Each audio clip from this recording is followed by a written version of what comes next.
Imagine this, just for a moment. What if I told you that the reason your life feels wasted isn't a lack of time, nor a lack of opportunities, not even your weakness, but something far more fundamental? You don't know why you were created, and you don't know how to walk your way toward God. Picture yourself on a long, winding road filled with endless mazes. Everyone around you is running, fast, restless, desperate, yet no one truly knows where they're going. And then, suddenly, someone appears, not an ordinary man, but one of the greatest scholars in Islamic history. He takes your hand and says, "Come, I will guide you to the true path of happiness, not in wealth, not in fame, not in the fleeting world." That man is Ibn Al-Qayyim, and that path is what he revealed in his profound masterpiece, Miftah Dar Al-Sa'adah, the key to the abode of happiness and the manifestation of knowledge in will. This is not just a book you read, it's a book that reshapes how you think, how you see life, how you understand your very existence. If you are searching for real happiness, if you feel lost, if you've ever asked yourself, "Why am I here?" then this is not just a summary. This is a roadmap for your entire life. Miftah Dar Al-Sa'adah is no ordinary work. It is a deep intellectual and spiritual journey where Ibn Al-Qayyim takes you by the hand from a single powerful question, what is true happiness, to a transformative answer, knowledge and will are the keys to everything. But what does he truly mean by the key to the abode of happiness? At first glance, it may sound like a beautiful phrase, yet in the vision of Ibn Al-Qayyim, it carries a depth far beyond words. He is not merely speaking about. This is not about a fleeting pleasure, nor a temporary moment of joy. He is speaking about true, complete happiness, the happiness of this life and the next. That's why he calls it the abode of happiness, a place where happiness settles, remains, and never fades. But why did he choose the word key? Notice the brilliance of this expression. Ibn Al-Qayyim did not say the path to happiness or the means of happiness. He said the key, because happiness already exists. It's real, but it is locked. The road towards it is clear, yet not everyone can walk it. People stand before its door, but only a few possess the key. It's as if you were standing in front of a treasure, but without the key, you will never enter. Here lies the deeper meaning. Happiness is not random. This is the central idea he wants to plant firmly in your mind. Happiness is not luck. It is not tied to wealth, beauty, or fame. It is the result of fixed laws, clear principles. Whoever follows them arrives. So what is this key? Here comes the most powerful idea in the entire book. The true key to happiness equals knowledge and will. First, knowledge. To know who you are, why you were created, what the right path is, what pleases God. Without knowledge, you may be moving, but in the wrong direction. Second, will. To choose to walk the right path. Because the problem is not ignorance alone, it is weak will. How many people know the truth, yet don't follow it? They see the path, yet refuse to walk it. And here lies the failure, despite knowing the equation. Ibn Al-Qayyim presents a decisive formula. Knowledge without will is loss. Will without knowledge is misguidance. Knowledge with will is true happiness. Why do most people fail? Because they are missing one of the two keys. One is educated but doesn't act. Another is passionate but ignorant. Neither will arrive. And here is the deeper, more confronting truth. You are responsible for your own happiness. This idea strips away every excuse. You can no longer say, "My circumstances are too hard, life is unfair, I never had the opportunity," because the key is not outside of you. It is within you, in your mind, knowledge, and in your heart, will. And here comes the surprise. In Ibn Al-Qayyim's vision, happiness is not merely a feeling. It is not just comfort, laughter, or pleasure. It is a state of alignment with God, a deep sense of inner peace, clarity of direction, an unwavering steadiness on the path. Reaching this key is not easy. The journey to true happiness is a struggle because you are not alone on the path. There are enemies, your desires, your temptations, your laziness, your constant procrastination. All of them are working against you, trying to keep you from ever using the key. Miftah Dar Al-Sa'adah is not just a title, it is a message that tells you happiness is a door, and that door will never open except through knowledge and will. If you possess them, you possess the path to both this life and the next. But if you lose them, you will spend your entire life standing in front of that door, unable to enter. Now comes the second powerful concept. What does the manifestation of the guardianship of knowledge and will really mean? After showing you that happiness has a key, Ibn Al-Qayyim confronts you with a deeper truth. Not everyone who knows the path walks it, and not everyone who desires goodness reaches it. Here emerges the concept of wilaya, true closeness to God. But what is wilaya really? In Ibn Al-Qayyim's vision, it is not a title, not mystical powers, not something mysterious or reserved for a select few. It is much simpler and much deeper. It is to be close to God, to have Him with you, guiding you, protecting you, directing your steps. Now comes the most critical question. How do you attain this closeness? The surprising answer, it is not through worship alone. Many believe that prayer, fasting, and remembrance are the entire path, but Ibn Al-Qayyim makes it clear this is only part of the picture, not the whole. True wilaya stands on two al-azim pillars. One, the guardianship of knowledge, to see reality as it truly is, to understand who God is, what this life really means, what is truth and what is falsehood. It is as if you were once blind, and now you can finally see. Here's the danger.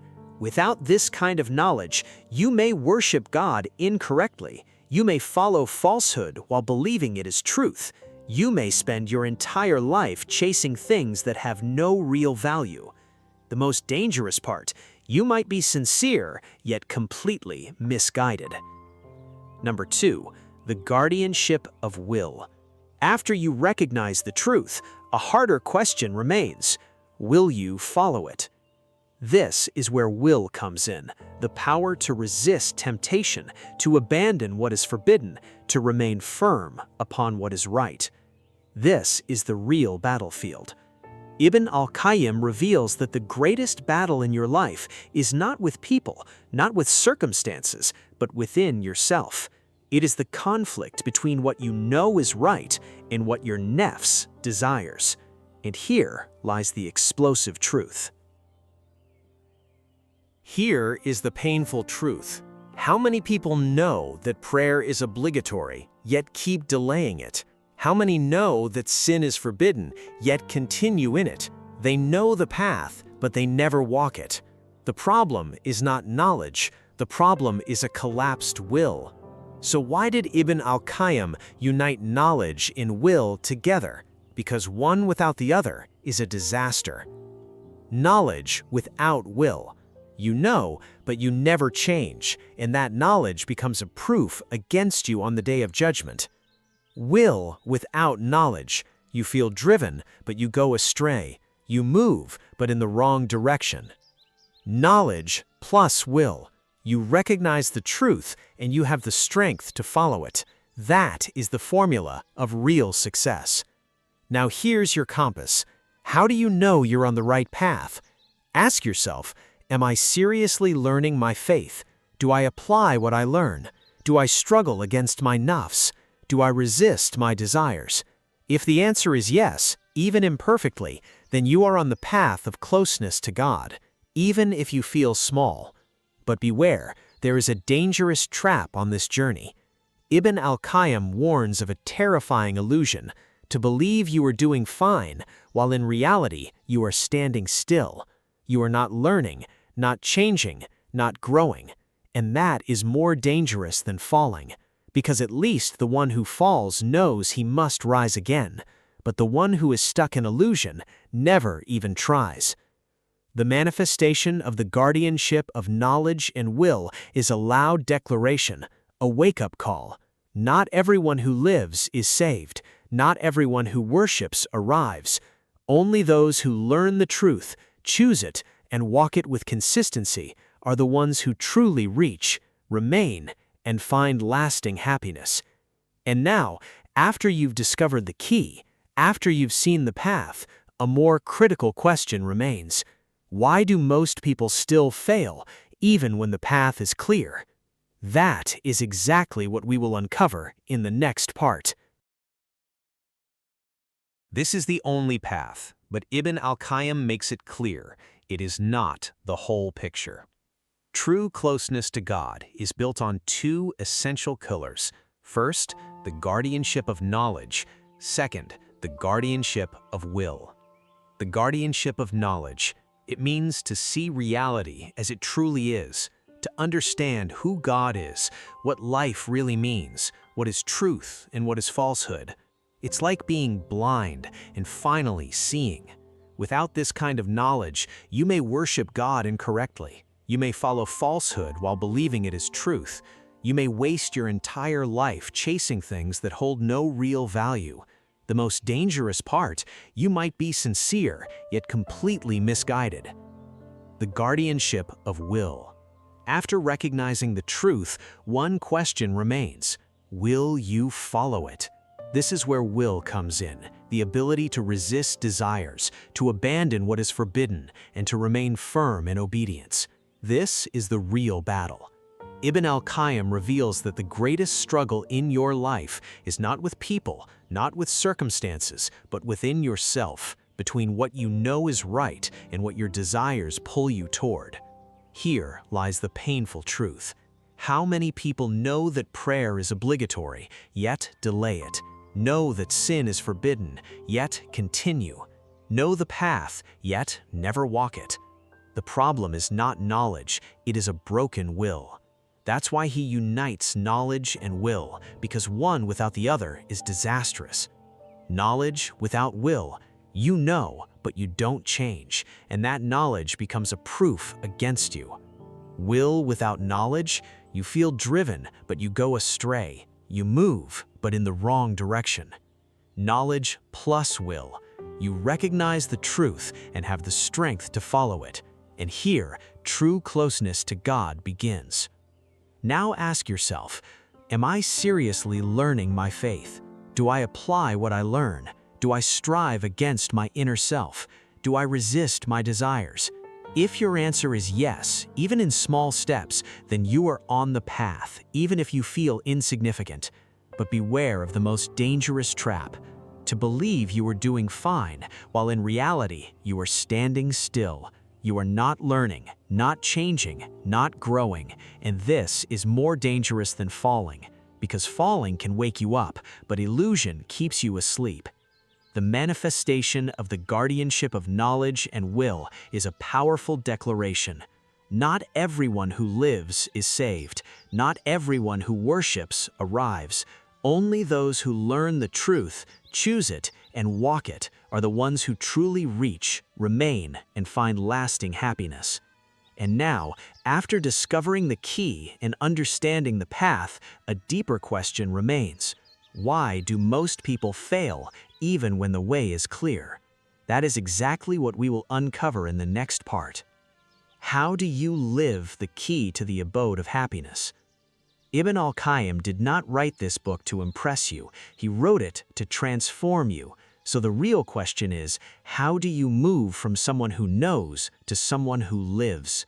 Here is the golden rule. It's not about how much you know, it's about how much you apply. Step 1. Start your day with knowledge, even if it's small. Don't reach for your phone first. Don't get swallowed by the noise of life. Begin with a verse, a hadith, a page of beneficial knowledge, because this sets your direction before your day even begins. Step 2. One decision a day. Don't try to change your entire life overnight. That will break you. Instead, choose one clear decision each day. Today, I will pray all my prayers on time. Today, I won't delay my responsibilities. Today, I will lower my gaze. A small step done consistently creates massive change. Step 3. Hold yourself accountable. At the end of each day, ask yourself honestly, what did I learn? What did I apply? Where did I fail? Don't lie to yourself, because if you deceive yourself, you will never change. Step 4. Struggle against yourself. Don't spoil it. Your nefs will tell you, rest today, start tomorrow, this is too hard. Don't always listen, because if your nefs leads you, it will misguide you. But if you lead it, you will rise. Step 5. Cut off sources of weakness. Be brutally honest. What weakens you? Your phone? Certain relationships? Toxic content? Reduce them or eliminate them, because you cannot win a battle while already exhausted. Step 6. Build a supportive environment. Surround yourself with people who elevate you. Consume content that benefits you. Create a positive atmosphere. Your environment can either raise you or bury you. Step 7. Patience, then more patience. You won't change in a day or a week, but if you stay consistent, you will be shocked at who you become after a few months. Here's the transformation. What once felt difficult becomes easy. What you once resisted, you begin to love. What you used to delay, you start to long for. And that's when you begin to taste real happiness. How do you know you're getting there? Clear signs will appear. Inner peace, clarity in your life, strength in your decisions, less hesitation. Even if your life is still hard, you will feel stronger than your circumstances. Warning: midway through the journey, a dangerous thought will creep in. I'm doing well now. I've made it. Be careful. That's the beginning of pride and the beginning of sukkut. Always remember, you are still on the journey. You haven't arrived yet. Miftah Dar Al-Sa'adah is not just an idea, it is a way of life. Knowledge you seek, will you act upon, and a lifelong struggle you commit to. Whoever combines these three, God opens for them doors of happiness they never imagined. Now, imagine yourself 1 year from now. Same habits, same mistakes, same regrets. Would you accept that?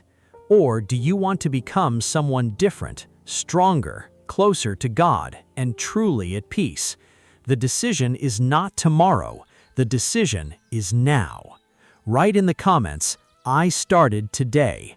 Like this video if you're serious about change, and subscribe to Book Essence, because here we don't just give you words, we give you keys to a new life.